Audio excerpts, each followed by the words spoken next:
రవీంద్ర భారతిని తలదన్నేలాగా హన్మకొండలో ప్రజాకవి పద్మవిభూషణ్ కాళోజీ కళాక్షేత్రం నిర్మిస్తున్నామని GWMC standing committee member corporator Thota Venkanna అన్నారు.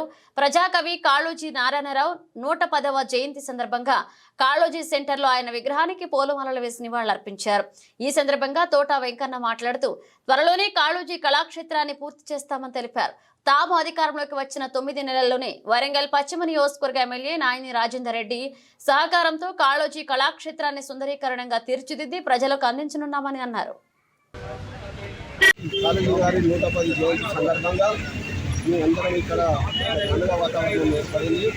మరి ఆ యొక్క కాళోజీ గారి ఆశయాలను కళలను సాకారం చేయాల్సిన బాధ్యత ప్రతి ఒక్కరిపై ఉందని సందర్భంగా తెలియజేసుకుంటున్నాం. మరి అలా కళాక్షేత్రము ఆనాడు 2014లో కేసీఆర్ గారు ప్రారంభించారు.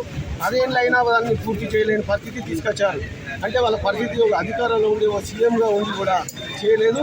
ఇవాళ మా కాంగ్రెస్ ప్రభుత్వం రాగానే మా ఎమ్మెల్యే పశ్చిమ నియోజకవర్గ శాసనసభ్యులు రాజేందర్ రెడ్డి గారి చొరవ తీసుకొని ముఖ్యంగా ముఖ్యమంత్రి గారి దగ్గర తీసుకెళ్ళి ఇక్కడ సమస్యలను చెప్పి ఆ యొక్క కళాక్షేత్రము దొంగల పాలైన స్టీల్ కానీ మెటీరియల్ కానీ అవుతుంటే చూడలేక చెల్లించి ఆ ఒక ఎమ్మెల్యే ముఖ్యమంత్రి గారి దృష్టికి తీసుకెళ్లడం జరిగింది.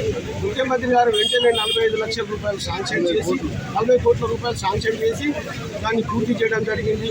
కాకపోతే కొన్ని అనివార్య కారణాల వల్ల దాన్ని ఓపెనింగ్ చేయలేకపోతున్నాం. ఎందుకంటే ఈ వరదలు, ఈ వర్షాలు ప్రజలు ఇబ్బందుల పడుతున్నారు కాబట్టి దీన్ని పూర్తిగా వాయిదా వేయడం జరిగింది. ఈ సందర్భంగా